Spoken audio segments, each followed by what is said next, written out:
Salut, c'est Trado, je suis content de vous retrouver pour la mise à jour des zones d'accumulation rationnelle en vue de préparer votre retraite. Je vous rappelle que ce format s'adresse aux investisseurs de long terme. Mais avant de commencer, j'aimerais répondre indirectement à une question qui m'est souvent posée, à savoir, et qui est légitime, pourquoi est-ce que ta méthode fonctionnerait mieux que la DCA classique? Pourquoi est-ce que ta méthode fonctionnerait mieux que simplement acheter tous les premiers du mois ou tous les 15 du mois un ETF monde ou un ETF émergent, que sais-je? Eh bien, rien. Clairement rien. J'en suis arrivé à cette technique tout simplement parce que pour moi c'était la seule façon de faire mieux que le marché, alors qu'on sait très bien qu'il est très difficile de faire mieux que le marché. Et regardez ce qui se passe. Je vais vous montrer 4 copies d'écran de vidéos que j'ai fournies dans le passé et qui vont vous permettre de voir pourquoi est-ce que eh bien on peut envisager que cette méthode soit un peu meilleure. Regardez cette première copie d'écran, c'est l'ETF monde, économie développée et économie émergente. Eh bien, vous voyez que la dernière zone d'intervention, c'était 169, 171 euros.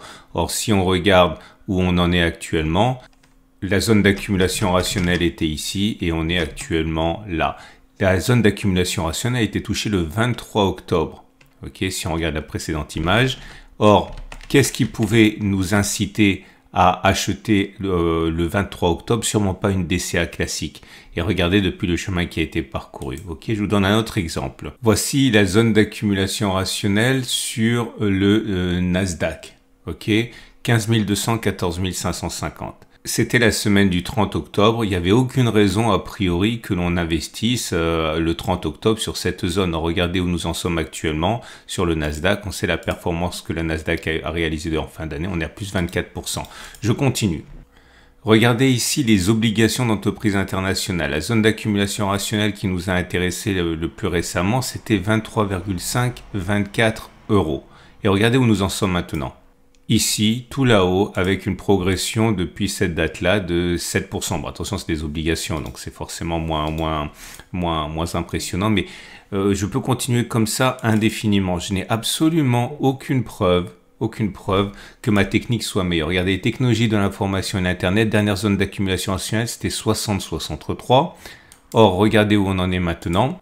Donc là, entre-temps, les modèles des zones d'accumulation ont été modifiés au gré des choses, ça c'est normal, mais on a acheté à 60-63, c'est-à-dire à peu près ici, et voilà où on en est actuellement. Et je vous montre un dernier pour la route. Et regardez ça, c'est le SP500, le fameux SP500 qu'on utilise souvent en cœur de portefeuille. J'avais dit zone d'accumulation rationnelle suivante 41,50, 40,50, zone précédente 43,80, 82,70, donc deux zones d'accumulation coup sur coup. Et regardez, elles ont toutes été ralliées et puis maintenant on est sur les niveaux records que l'on connaît. Donc, pour faire simple, je suis absolument incapable de vous prouver que c'est meilleur que la DCA parce que c'est subjectif, donc c'est pas backtestable. Tout ce que je sais, c'est que en achetant sur les zones d'accumulation rationnelle et pas une date précise, on augmente quand même les risques d'acheter à un moment où il est possible et plausible que l'on rebondisse par rapport à un autre moment. Et j'espère que sans clore le débat, parce que le débat restera pour toujours ouvert, au moins vous aurez compris pourquoi à titre personnel j'ai choisi cette méthode. Ok, vous avez un lien en dessous de la vidéo pour en savoir davantage sur les zones d'accumulation rationnelle, la méthode que j'utilise pour mon patrimoine depuis maintenant très nombreuses années. On passe donc aux zones d'accumulation rationnelle. Alors on va recommencer depuis le début.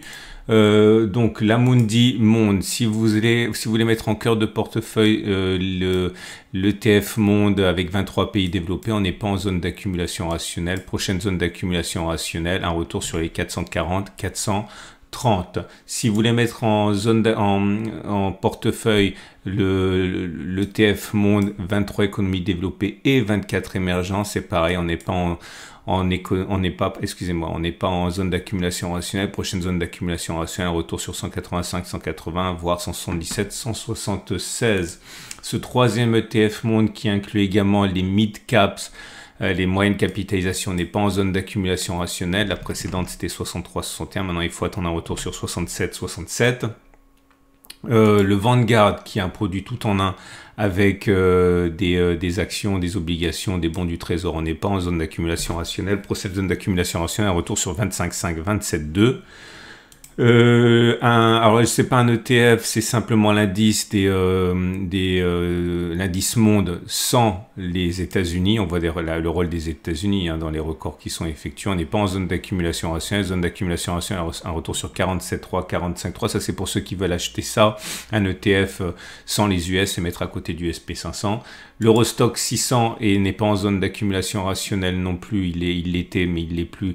Alors, il l'était quand on allait chercher 466, 455. Maintenant, on n'est plus en zone d'accumulation rationnelle. Sur l'Eurostock 50 non plus. Ceux qui voulaient acheter et accumuler pour le long terme avaient éventuellement l'occasion s'ils étaient suffisamment prompts à 4500, 4340. Moi, j'aurais bien voulu un retour sur les 42,20, 39,80. Tant pis. En tout cas, là, on n'est pas du tout sur zone d'accumulation rationnelle.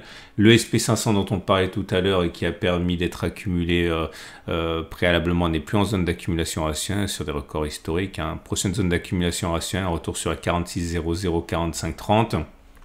Et pour ceux qui ne voudraient vraiment pas risquer d'être laissés sur le quai, un retour sur les 48,20, 47,70.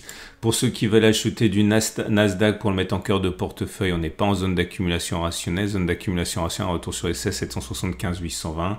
Et enfin, pour ceux qui voudraient mettre du CAC 40 aux zones d'accumulation rationnelle, eh bien, on n'est pas en zone d'accumulation, enfin en portefeuille, en cœur de portefeuille, on n'est pas en zone d'accumulation rationnelle. J'avais signalé sur les données journalières que la plus proche, elle a été exploitée par ceux qui voulaient acheter du CAC 40 d'ailleurs. Il fallait les chercher sur les données journalières, c'était cette zone-là dont on avait parlé. 73, 10, 72, 12 qui n'est même pas visible sur les données hebdomadaires. Là, on n'est plus en zone d'accumulation rationnelle. Voilà. On va passer maintenant aux ETF de conviction. Je vous rappelle que si vous voulez engager un investissement tel que celui que j'utilise pour moi, je ne peux que vous recommander Trade Republic. Trade Republic parce que c'est la première d'échange, la première plateforme d'achat d'ETF en Europe. C'est allemand, c'est super solide, c'est des millions de clients, c'est des milliards sous gestion. En plus, maintenant, c'est une banque. Donc, bref, vous avez toutes les raisons de vous intéresser à ce qu'ils proposent. Vous avez un lien en dessous de la vidéo, puis vous retrouvez sur tous les ETF dont je vais parler et toutes les banques, tous les brokers, tous les courtiers ne proposent pas les ETF et surtout pas des ETF aussi variés que ceux que je vais vous proposer. Vous avez un lien en dessous de la vidéo pour découvrir le portefeuille de ce qu'ils proposent et le catalogue de ce qu'ils proposent. C'est juste en dessous de la vidéo. On passe aux ETF de conviction.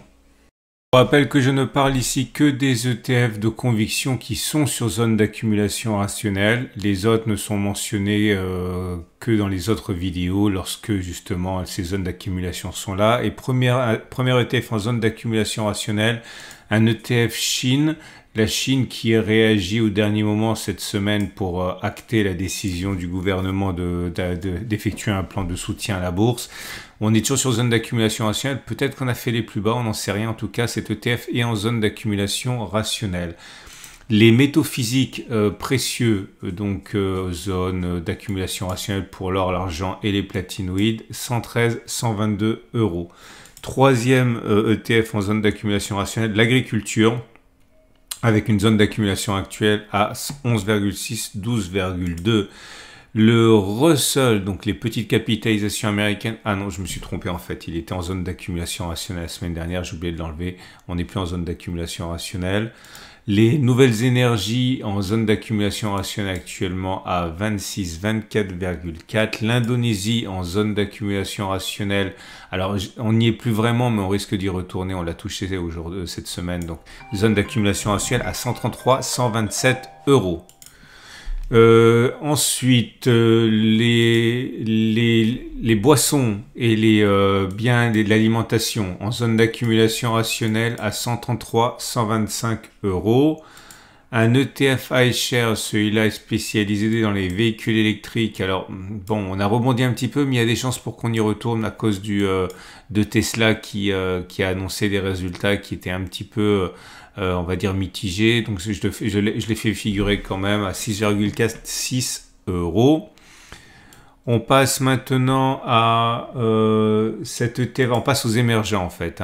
Les économies émergentes actuellement en zone d'accumulation rationnelle pour cette ETF éligible au PE à 20,5, 17,9.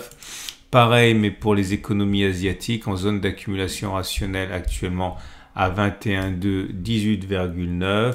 Également en zone d'accumulation rationnelle, c'est économie émergente PEA Amérique latine à 23,2, 22,6. L'immobilier européen en zone d'accumulation rationnelle, ici je vais le faire figurer, mais c'est entre 59,6 et 58. Le luxe en zone d'accumulation rationnelle peut-être, alors on a rebondi, hein, c'était la semaine dernière, on a vu que LVMH a fait une très belle séance vendredi, mais peut-être qu'il y aura un petit retour sur les 195-189 euros, hein, puisque bon, on ne sait jamais, je fais figurer quand même. Voilà notre exemple d'ailleurs, hein, d'intérêt des zones d'accumulation rationnelle, vous l'avez vu. Les matières premières hors produits agricoles en zone d'accumulation rationnelle à 20,2, 21,4. Et on termine avec le Vietnam en zone d'accumulation rationnelle à 21,6, 26,3. Voilà, j'en ai terminé. Je vous rappelle 3 choses. 1, vous pouvez vous abonner à ce format pour ne pas louper les mises à jour. C'est toutes les semaines le samedi. 2, vous pouvez aller retrouver tous les prospectus de ces ETF. Attention, on n'investit pas dans quelque chose qu'on ne connaît pas et les noms peuvent être trompeurs. Il faut regarder la notice technique et le nom des entreprises qu'il y a dedans. Si vous n'avez pas le temps d'aller chercher une notice technique, tout est regroupé sur mon site. Et il y a un lien en dessous de la vidéo pour ne pas vous embêter et aller regarder directement sur la page de mon site dédié. Je vous souhaite une excellente journée et je vous dis à la semaine prochaine pour la mise à jour.